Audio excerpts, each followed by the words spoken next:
Yo, how's it going, guys? It is Foxydude here. Welcome back to a brand new episode of my F1 2021 mod career mode for you guys today here on the channel with Mercedes-Benz. We're here for round number 7 of 16, so we're almost at the halfway point here for the Austrian Grand Prix. If you end up enjoying today's video, feel free to drop it a like and subscribe to the channel if you're new around here as well.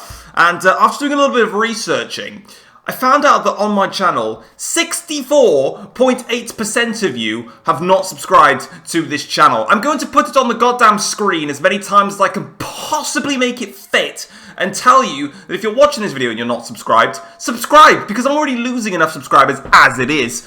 So just try and make me happy. Come on, guys. I'm going to bully you now for it. You bully me for all of my classic terminologies. I'm going to bully you for not subscribing to this channel. So get on it, otherwise I'm going to annoy you even more. But here is the championship standings. We are 19 points clear of Lewis Hamilton in the championship. Verstappen's very far off the pace. He's not really going to compete with us. And then we've obviously got the likes of Red Bull in the constructors. They're our closest championship challengers. Ferrari are catching those, so it'll be quite interesting to see how they get on. So we're going to get straight to the race weekend, though, and crack on with this. And we'll get straight into the race. In fact, before we do that, what I'll do is I'll show you the vehicle performance chart, because I don't think I've done that in a while. Okay, so here is the vehicle performance chart then, and interestingly enough, it's Aston Martin that are now the second fastest team in performance on the grid, which is really fascinating actually.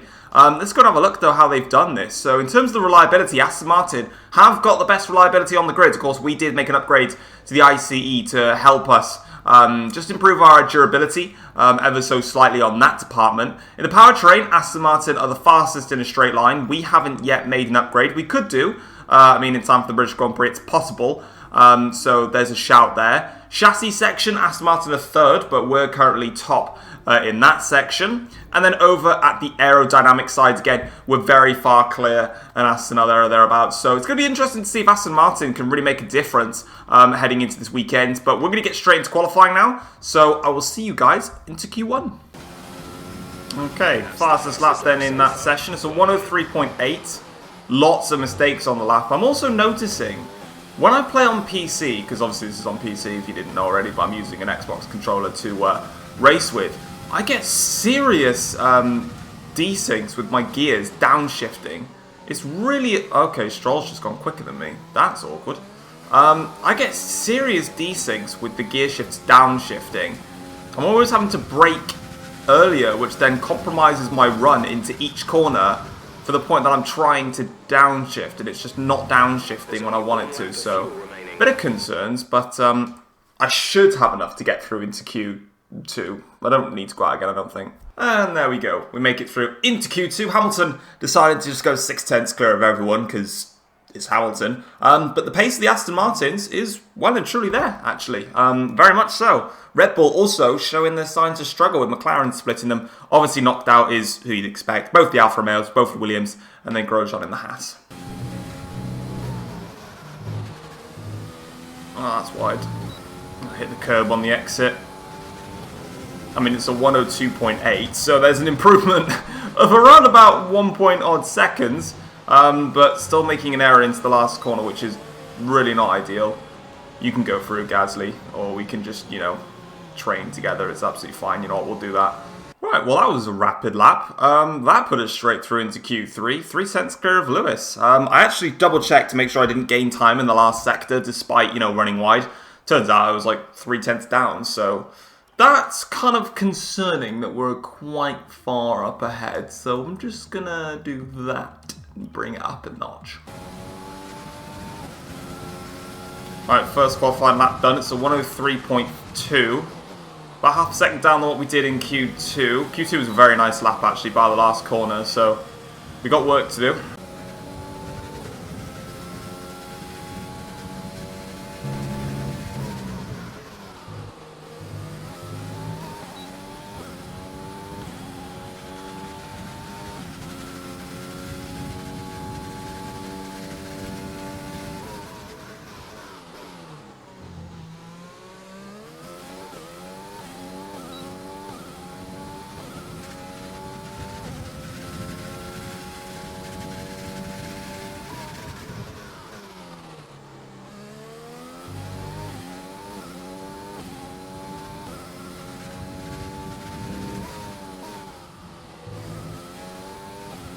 Expecting some rain soon.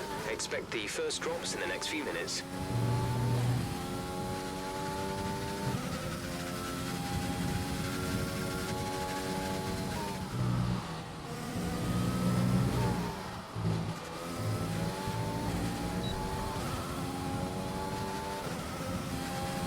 Well, there we go then. It is going to be pole position for the Austrian Grand Prix. Managed to hook it up on the last lap there and get ourselves our second pole position in a row and our second pole position of the season. And it was by 1/10. Jesus, Lewis did improve then, because it was not saying that he had, but it's a tenth of a second in our favour, which owns great, because, I mean, it's just Mercedes out front. But then that's, I think I said it in the Canadian Grand Prix, it's kind of what you expect. You know, I'm doing one season of a career with Mercedes, and I'm upgrading the hell out of it. Of course we're going to be the fastest car on the grid. And get pole positions, and get race wins. Right, here we go then. It's time for the race, and it's actually a simple one-stop strategy, and they've selected that strategy. I'd rather go with that one, mate. It's soft to the mediums. I think we can do that. Should be absolutely fine. Lewis might go soft to hard to get an undercut, but we'll be on the fresher tyres. Let's see how we can get on then. It's time to get racing here for the Austrian Grand Prix. 5 red lights. And it's lights out then. It's a good start. It's a very nice start actually. And I'm going to have a clean run into turn 1. Boom. And away. Alright, see you later, Lewis. Got a nice start then. Leclerc is third.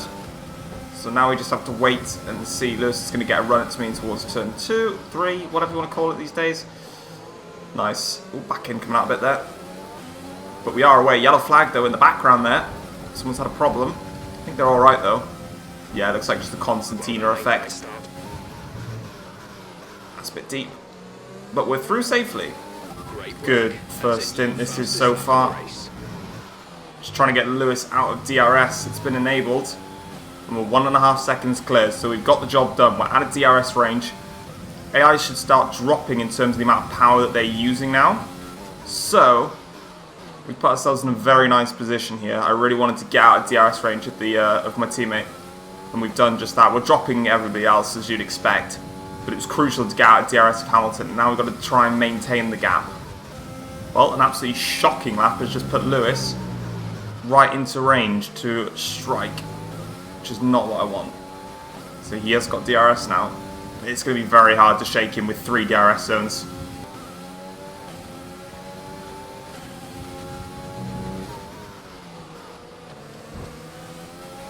What is Hamilton up to? He's about to pull off a worldie on me.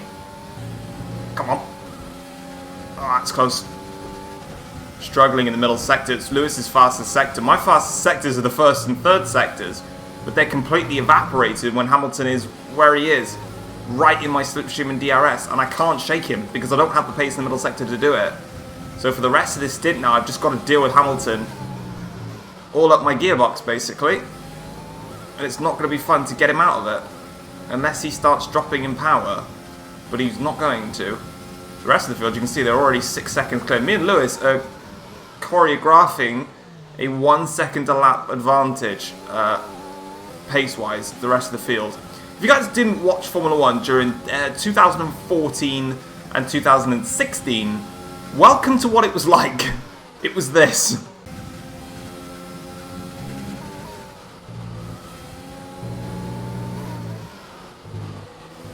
Oh my god, I've hit the curb.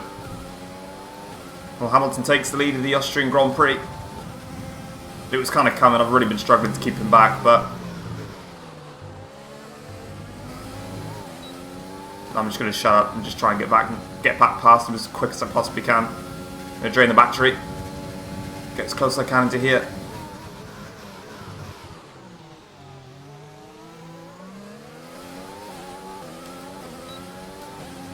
I'm going to drain it again.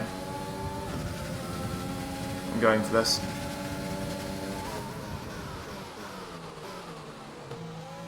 And boom. That's the effect of 3 I mean, I only had 2 technically, but that's the effect of the DRS around Austria. It's so powerful, and you're wondering why I'm finding it so hard to re-extend my gap to Lewis. It's just impossible. So I'm just stuck with him just right in my DRS the whole time, and I just can't clear him. But that time around, I broke too early into this corner, and that sausage curb, well, sometimes it doesn't do anything. But on that occasion, it did me over.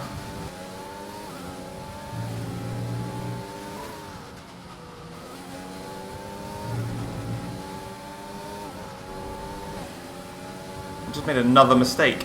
Hamilton's through. I'm going to have to rethink my strategy, you know? I don't think these soft tyres will go to lap 14 to get mediums on them. They're really just not working well at the moment. I might actually have to change the hards.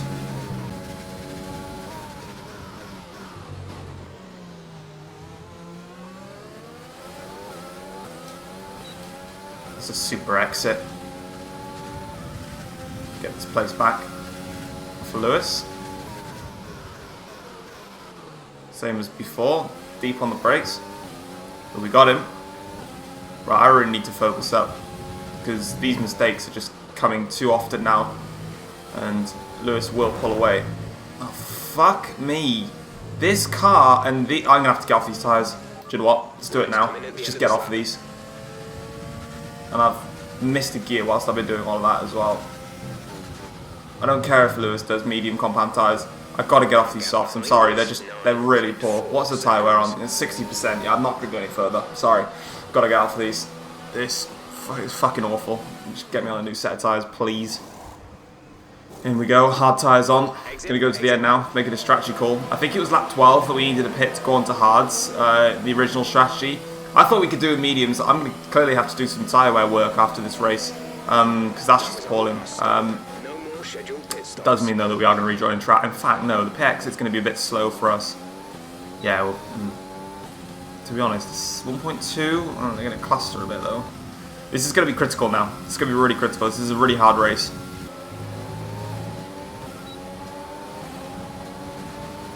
This is critical. Lewis is pitting. I'm going to get boxed in here. I've hit the McLaren. We're still ahead though. We've undercut Lewis. It's worked. Now I've got to get past Gasly and then build this gap. Get this 1 second. He's actually going for the defence. But why would you do that? Well, he's done it. Use your overtake button. Right, let's build this 1 second gap. Try and control the race. Right, catching up to Ocon. He's going to go for it into the hairpin. He's going to go to the inside line and defend. That's absolutely fine. You do that. I'll have the outside line pinch you in. Like so. And then that's crucial. Hamilton's losing time hand over fist to the guys behind, so we need to keep this up. And there's the difference that what the traffic makes there. The gap is now 6.5 seconds to myself and Lewis Hamilton. Remember when we came out of the pits, it was identical. And it's now 6.3. I've got no doubt he'll close that up because I just don't seem to have the pace versus him around here. But at least we've got a massive gap now that we can work with. Start managing the pace now. I swear to God, I literally can't keep this car on the fucking circuit. It's getting beyond difficult for me now. And now I'm making more and more errors.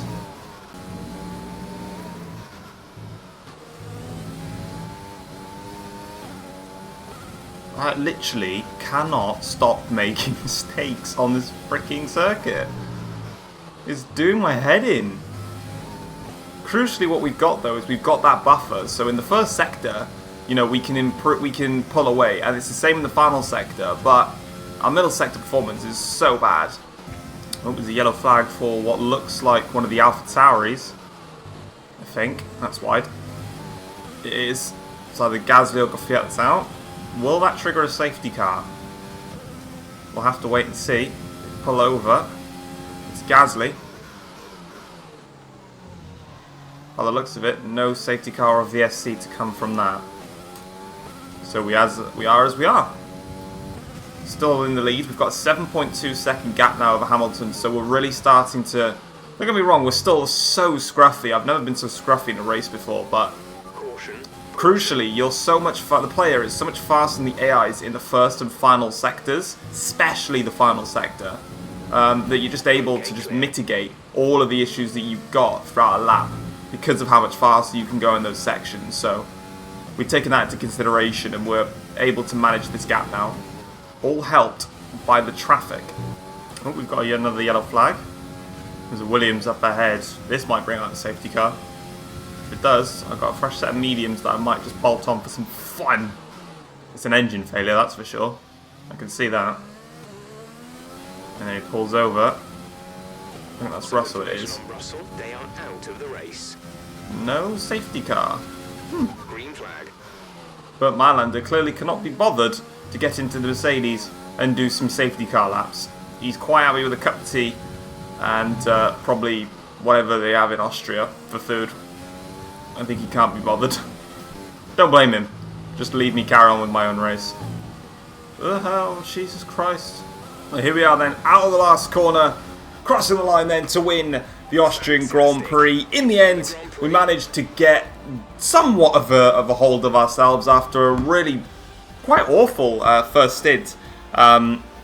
Actually, we were really not good in the soft tyre stint. Obviously, Lewis was right on the back of us, putting us under a lot of pressure, which was nice, actually, in some senses, having a good fight with Lewis. But as you can see, it is a 1-2. Lewis went for a push lap, definitely. It was only a tenth of a second shy of my personal best lap. Lance Stroll, though, gets a podium place for Aston Martin with third after starting in 7th, confirming the pace that they've got. Sergio Perez only finished in P10, although twice on the radio I heard him being informed of having an issue, so that's a bit annoying. Verstappen 4th ahead of Leclerc, Vettel, Ricciardo, Sainz, then Albon, and then obviously Norris, Ocon, and I mean the rest you can see on your screens right there. Looking at the Drivers' Championship, with 27 points clear of Lewis Hamilton, we're starting to build a lead, but the next race is obviously the British Grand Prix at Silverstone. It's one of the AI's fastest circuits alongside Japan, so that's going to be a really hard race for me. I definitely don't see myself winning, and I don't actually currently picture myself being on the podium in that race. It's going to be really difficult, but obviously we're going to give it our absolute best shot and try and limit the damage from that race, because that race, and even Belgium actually, is going to be a tough one. So good to have a points buffer for the time being. The rest, obviously, you can see on your screens there. Constructors' Championship, we're 180 points clear of Red Bull. We're not really well fighting each other really for the Drivers' Championship. They can all fight each other. Let's get back into the laptop and see what we can put on the car. Right, so we're back here now at the laptop, and I think we've got enough to do 2 upgrades. So we're going to start things off with a tyre wear upgrade. I said I was going to do this because we were just struggling on tyre wear. Now, annoyingly, yeah, I thought I was. I'm like 70 resource points off my next upgrade. So I'm going to go ahead and skip and get these invitational events out of the way. I'm just going to skip. I genuinely couldn't care less about it. We're going to just go through all of this. We'll stop it here just to make it as quick as possible. It won't arrive for the British Grand Prix, but we're going to do a drag reduction. And yeah, no matter what we do, it'll get onto the car in time for Belgium. So we'll pop that onto the car, but we'll have this chassis upgrade hopefully coming. We'll just make sure it does arrive. It can still fail. We've also got fabrication spec 3 now on the durability, and there we go. So we've got that chassis upgrade in there as well. So where is that in? Oh, it's in the facility. So yeah, there's the fabrication now to 3 on the durability side of things. And we're looking all peachy and rosy. But if you end up enjoying today's video, like I said, drop a like and subscribe if you're new around here as well. Like I said, there's too many of you that are watching this video that are not subscribed, so help me out and subscribe to the channel. And yes, we've got the new tyre wear upgrade on now, which I said that we needed to do, and we've now done. And then obviously we have now got this drag reduction upgrade coming in time for the next Grand Prix. And then from there, obviously we've got Belgium and Italy, so we'll strap on another engine power upgrade to give us a little bit more, and then we can focus then on the likes of what we got next after those circuits. Then we've got the likes of Singapore, Russia, Japan, USA, Mexico, Brazil, so we can start focusing on the chassis side of things and get that sorted. But for now, guys, I'm out. Take care all. Peace.